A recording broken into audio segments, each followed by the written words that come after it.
I love bread. The good, artisan-made sourdough kind. The kind that's hard on the outside and soft on the inside. But I hate the shelf life. 2 days go by and it's either too soft because you put it in a plastic bag or rock hard because it was left sitting on the counter. So today, we're gonna fix that by building a bread box with a tambour door that is going to be both beautiful, but also serve a key airflow requirement that's gonna keep your bread fresh longer.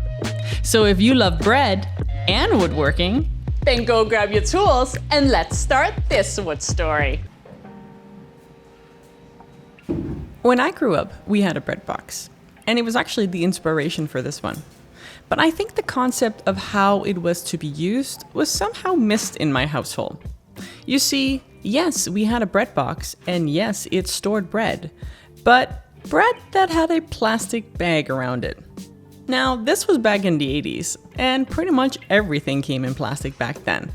However, the whole concept of a bread box is to manage airflow and balance humidity. And that requires that the bread is left to breathe, and it certainly can't do that with a plastic bag around it. So I think this is probably why our bread box eventually went away in our household, because we never really experienced the true benefits of it. So I'm pretty excited to have my own this time and see how well it actually can work. To kickstart this project, I glued up multiple pieces to prepare for the cuts this box is going to need. The box in itself consists of 2 sides that will be cut over on the CNC. It has a back, a top, and a bottom that sits about 3 centimeters from the bottom, and that's going to sit inside of a routed pocket. And then of course there is the tambour door, but we're going to come back to that part later on.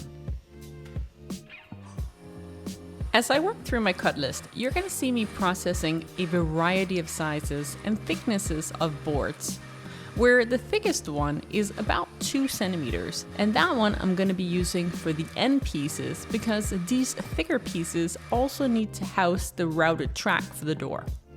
But for the back and the top, I went with wood that was as narrow as 0.65 centimeters, and these are easy enough to cut, just using a bandsaw and cutting a nice big piece in half. Now, I'm not going to tell you that this is a beginner project. It requires a bunch of different woodworking tools and machines, but overall, I don't think this should intimidate you either, because it turns out that tambour doors are really not that tricky, and the bread box itself is really just a box. So once you understand the curve and friction in general for how the tambour door is going to ride, I think you're gonna see that this is not a project that you should be scared to tackle. In fact, I encourage you to give it a go. As I prepared to build this bread box, I learned a lot about how it works to actually keep bread fresh. And it turns out that wood is one of the very best materials to make a bread box from, because wood is naturally porous and non-reactive. So it helps to absorb any excess moisture that causes mold. But at the same time, it maintains a perfect balance between moisture retention and airflow. Because the box is also slightly ventilated. Now, this is not supposed to be an airtight box, which is why the tambour door is optimal for this design, because it ends up with these tiny little gaps, which ensures that the box does not have too much excess moisture that it can actually escape. And because the box is dark, it protects the bread from sunlight and temperature fluctuations. Just don't store this bread box right next to your oven. And lastly, I personally chose white oak because of its closed pores and antibacterial properties. Now, you'll often see this wood used in both cutting boards and outdoor projects. And if it can handle those two, then using them for a bread box pretty much seems ideal in my world. But let me know what wood you would use for this project. To build a tambour door, I started with a chunk of wood that was 15 millimeters thick and 40 centimeters long. From this, I cut about 20 strips that were each 6 millimeters. Now, we are going to flip these strips, which means that the thickness actually becomes the width later on. Now, once these were cut on the table saw, I did further refine them down to a final thickness of 5 millimeters.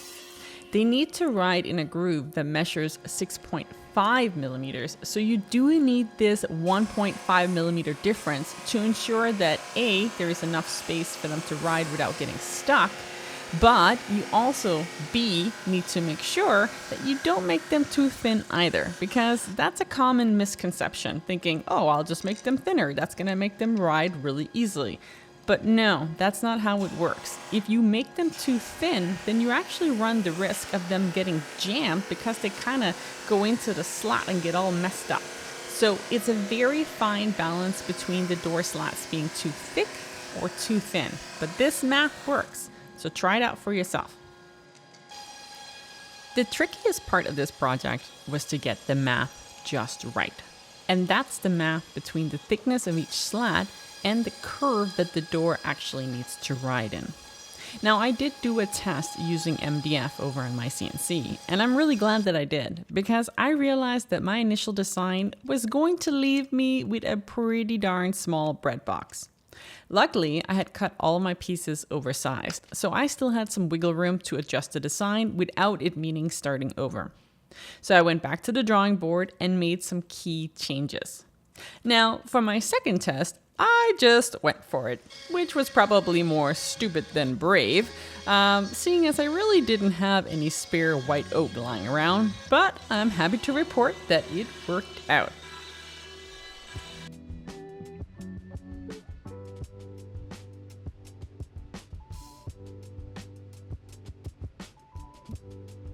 Because I cut my sides using the CNC, I have some areas that I need to make straight again.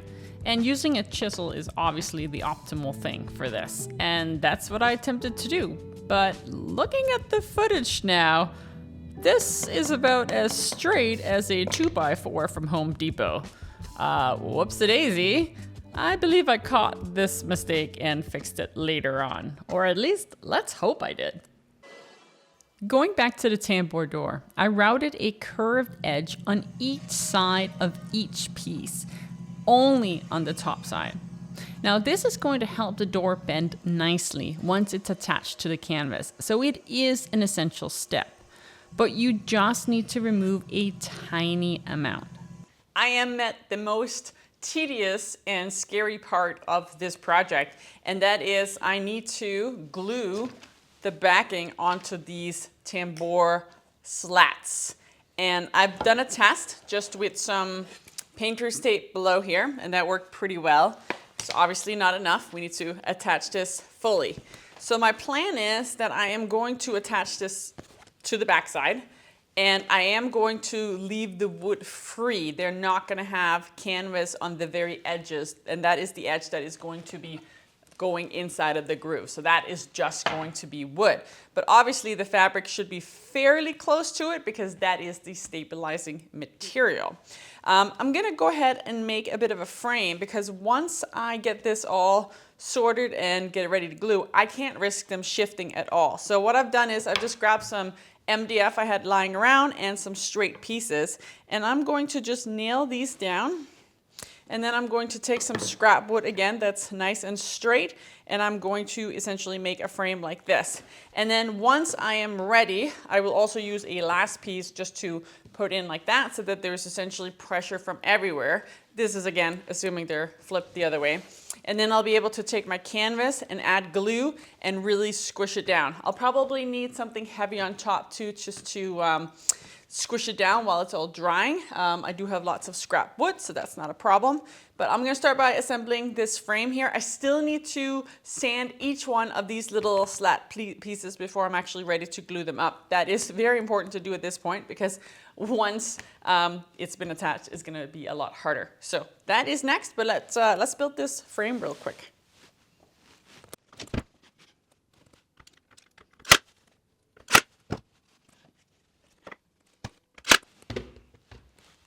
And I'm just gonna wait to put this one in until I'm ready, but I'll do the same thing. I will just nail it in and then I'll do these. But for now, let's get to the sanding part of this fun tambour slats here. And then canvas time. With my frame built and the pieces for the door all hand sanded, I placed each of the tambour door pieces with the rounded edge facing downwards. I pre-cut the canvas before I started the glue up, and a sharp X-Acto knife works great. Much better than a dull scissor, that's for sure. But you may find that the edges are still going to fray off of this canvas. I ended up fixing this by using a heat gun to gently melt the ends, just a tiny bit. I also left my canvas longer than needed at the top and bottom, but I would actually recommend that you just cut it to the exact size now, as later on, mine is going to get glued to the frame by accident. So you can avoid that. And again, remember, I am leaving the canvas shorter than the actual wood pieces in terms of the length. So think of it this way. Once it's done and the wood is riding in its track, only the wood is going to be inside of these tracks. The canvas is not going to be anywhere near these. So yesterday I left all of this, and now it is time to unpack it and figure out how is the canvas looking below.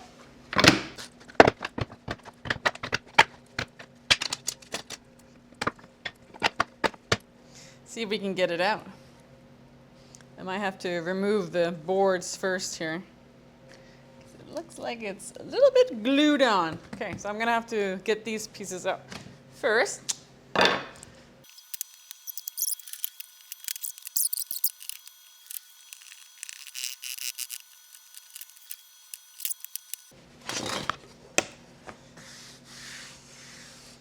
It looks awesome right now, but it's very solid, so I have to break it gently, one thing at a time here.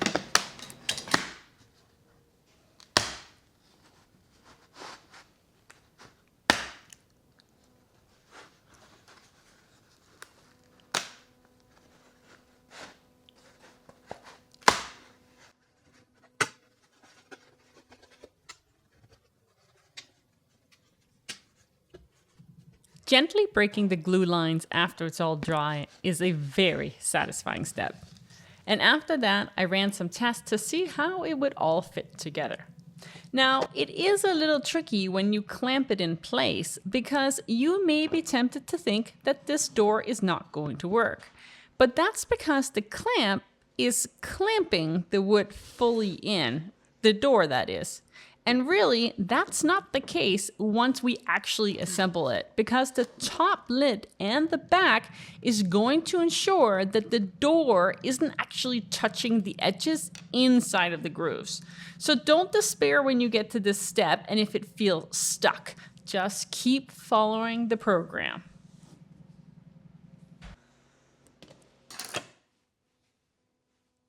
The inside bottom shelf groove was also made by the CNC, which again meant that the edges are a little rounded due to the router bit. So for the shelf, I just used my round over bit on all four sides to make it fit. And as you can see here, once the shelf was added and I did the dry fit test again, it already made the door slide so much easier because now the shelf ensures that the door is offset from the sides. That makes a big difference.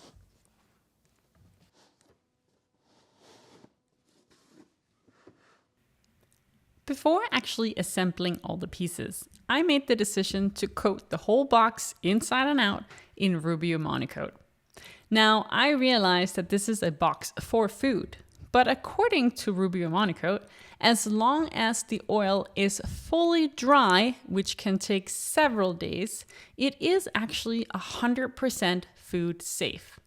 But just note, they do not recommend it for cutting boards because knives cut into the coating. But that's okay because I'm not actually cutting inside of my bread box. So I went for it. But speaking of cutting bread, you may have been wondering why the inside shelf is sitting so high up. And there is a reason for that, which we are going to focus on next.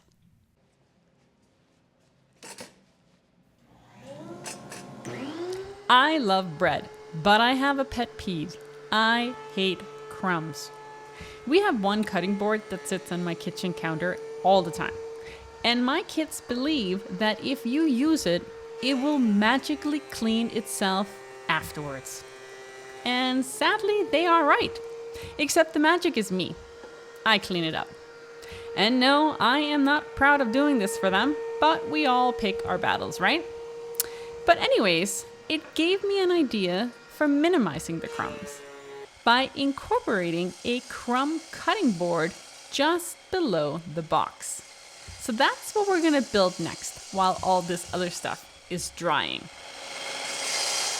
So for this crumb cutting board, I cut up some leftover cherry wood that I had, and I ended up making it into an edge grain cutting board that I cut to size to fit inside of the box. Honestly, you could probably get away with just using face grain wood, but I needed the thickness, so turning it into end grain made sense for me. Now, you may have noticed here that my bread box is magically assembled all of a sudden. Somehow, I think my kids came to use it and it put itself together. Well, I wish. I sadly lost the footage of the assembly. Sorry. So instead, here's the next best thing in the form of a little animation that I put together to show you how all the pieces were assembled. One thing to note is that you do want to add a little bit of wax to the groove where the tambour door is going to go. But other than that, it's just glue that's used for this assembly. Easy peasy.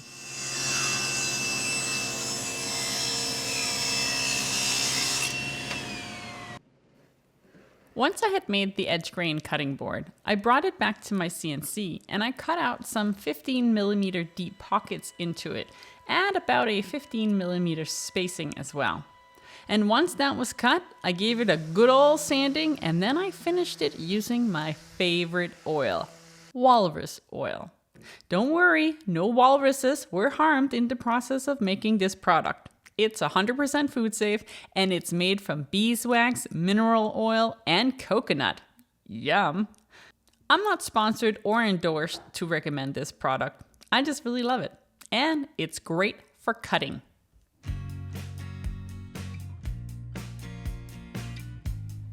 With the cutting board all oiled up, this bread box was officially done and ready to be used. I'm really happy with the result. The size is perfect for storing on your kitchen counter, holding 2 smaller loaves or 1 large. And the included crumb tray below is both functional and practical for catching all the crumbs. Just remember to empty it every now and then. So let me know, what do you think? Was the tambour door as complicated as you thought, or has this given you the inspiration to make your own? I hope you do, because we all need good bread in our life. And if this isn't a reason to eat more good bread, well, then I don't know what is.